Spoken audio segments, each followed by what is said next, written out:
বাংলাদেশের ওইখানে কমসে কম 1200 দোকান আছে।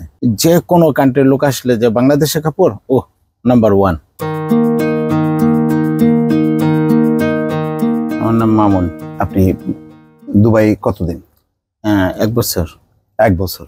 আচ্ছা, তো এই যে আমরা যে দেখছি প্রতিষ্ঠানটা, এই কাপড় চোপড় গুলো, এগুলি কিভাবে আসছে এবং কিভাবে এই বিজনেসটা আপনারা করছেন? এই ব্যবসাটা হলো আমার বড় ভাই শহীদ ভাই।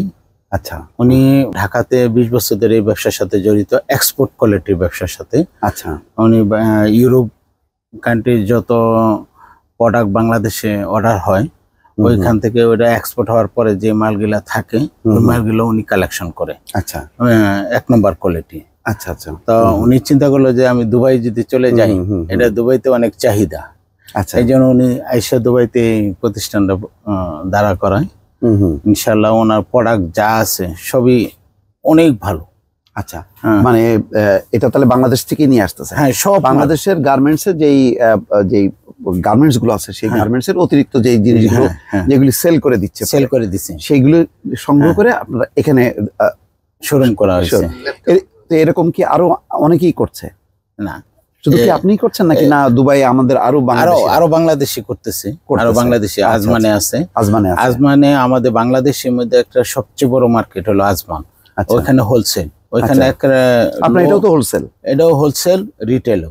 আমার এখানে হোলসেল ও রিটেলও, কিন্তু আজমানে যেটা করে সেখানে হলো হোলসেল। ওইখানে একদম লো কোয়ালিটি থেকে হাই কোয়ালিটি পর্যন্ত ওইখানে হোলসেল হয়। এবং আমাদের বাংলাদেশের ওইখানে কমসে কম 1200 দোকান আছে হোলসেলে। একটা মার্কেটই এটা বাঙালি মার্কেট, এটা হোলসেলের মার্কেট, গার্মেন্টস আইটেম। আর বাংলাদেশের কাপড় দুবাইতে তেমন নাই? না না, দুবাইতে খুব কম। যেমন আপনারটা আছে দুবাইতে, যেমন আমি আছি এখানে, আরো মুর্শিদ বাজার আছে, ওইখানে 8-10টা আছে। আচ্ছা, হ্যাঁ, সবই আপনারা বাংলাদেশ থেকে এইভাবে গার্মেন্টস পণ্য? অনেকে বাংলাদেশ থেকে আনে, অনেকে ইন্ডিয়ান প্রোডাক্ট আনে, অনেকে তুর্কি প্রোডাক্ট আনে। পরে এখান থেকে কারা আপনার বায়ার, কারা মানে কারা কিনছে? আমাদের এখানে ভাইয়ার হলো সুদান আছে, ইরান আছে, আচ্ছা, আফ্রিকার কিছু আছে, আচ্ছা, হ্যাঁ, উগান্ডার কিছু আছে, তারপরে কেনিয়ার আছে কিছু।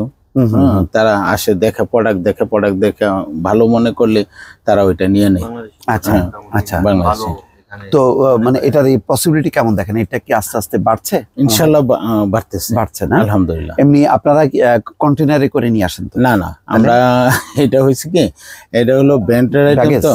হ্যাঁ, ব্যান্ডের আইটেম তো, ব্যান্ডের আইটেম কিন্তু এখানে হোলসেল বা এলসি করা যায় না। আচ্ছা, ওই খেতে ওটা লাগেজে করে নিয়ে আসতে হয় আর কি ওটা। আচ্ছা, তো মানে তাহলে আপনি বলতে চাচ্ছেন যে এটার একটা প্রসপেক্ট আছে? আছে, ইনশাআল্লাহ আছে না? হ্যাঁ। আর বাংলাদেশে আমাদের প্রোডাক্ট, বাংলাদেশের কাপড় খুব চাহিদা। যে কোনো কান্ট্রির লোক আসলে যে বাংলাদেশের কাপড় নাম্বার 1 কোয়ালিটি। এই জিনিসটা বলে, এই জিনিসটা আমার গর্ববোধ হয় যে আমাদের বাংলাদেশের কাপড় নাম্বার 1। তারাই বলে আফ্রিকান কোন, ইরানি কোন, অন্য কান্ট্রি। মানে বাংলাদেশের গার্মেন্টস এর যে তৈরি পণ্যের উপরে তাদের একটা আস্থা আছে এখনো। আচ্ছা আচ্ছা, বাংলাদেশের ম্যানের উপর আস্থা আছে কিনা জানি না, কিন্তু বাংলাদেশের কাপড়ের উপরে আস্থা আছে।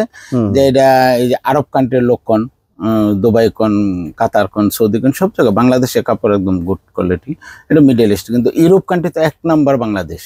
আচ্ছা, আপনি আমেরিকাতে কিনেন, কানাডা কিনেন, লন্ডনে কিনেন, ওইখানে দেখবেন ভালো ভালো ব্র্যান্ডের যে দোকান গুলো আছে ওইখানে লেখা আছে মেড ইন বাংলাদেশ ওই কাপড়ের মধ্যে। কারণ ওই কাপড় গেলে আমাদের বাংলাদেশে শ্রমজীবী যেগুলো আছে তারা একদম কম প্রাইসে সিলি করতে পারে, প্রোডাকশন করতে পারে। ওই জন্য আমাদের প্রোডাক্ট গুলো সব বাংলাদেশ এবং ফিনিশিং গুড। আচ্ছা, ওরা আপনার এখান থেকে কেনার পরে ওরা কিভাবে বিক্রি করে? ওদের যে খুচরা দোকানগুলো আছে সেগুলো ওদের কান্ট্রির মধ্যে তারা কেউ হোলসেল করে, কেউ খুচরা করে, তাদের শোরুম আছে, তারা এখান থেকে নেয়। আর দুবাইটা হলো তো মেন সেন্টার, মানে হোলসেল সবচেয়ে। চায়না থেকে আসতেছে, এই ইন্ডিয়া থেকে আসতেছে। দেশ ওয়াইজ কোন দেশের মানুষ বেশি আসতেছে? এখানে ইউরোপ কান্ট্রি, আফ্রিকা বেশি, তারপরে ইউরোপ, তারপরে ইউরোপ। আফ্রিকার লোকে বেশি। ওরা মানে ওই ব্র্যান্ডের, তারা ব্র্যান্ড ছাড়া তারা পরে না। আচ্ছা, একা পায়ের জুতা থেকে মোজা থেকে তারা এসে খোঁজেও ব্র্যান্ডের আইটেম খোঁজে। আচ্ছা, তারা ব্র্যান্ড ছাড়া পরেই না। আচ্ছা আচ্ছা, ইউরোপ কান্ট্রির লোক ব্র্যান্ড ছাড়া পরেই না। তো ওই মানে লাভের বিষয়টা কি ভালো? মানে মোটামুটি ভালো। আচ্ছা আচ্ছা, বাংলাদেশের তুলনায় মোটামুটি ভালো। আচ্ছা, আমরা বাংলাদেশে টাকা গুনি, এখানে আমরা দেরাম গুনি। না বাংলাদেশে ধরেন এই গার্মেন্টস, এক্সেস গার্মেন্টস গুলি তো ফুটপাতে বা এখানে বিক্রি হচ্ছে, এটা এখানে এসে দোকানে বিক্রি হচ্ছে, এটা একটা বিরাট ব্যাপার। বিরাট ব্যাপার। বুঝতে পারছি। ঠিক আছে, একটা অভিজ্ঞতা নিলাম। ওকে, ইনশাআল্লাহ। ভালো থাকেন। আসসালামু আলাইকুম।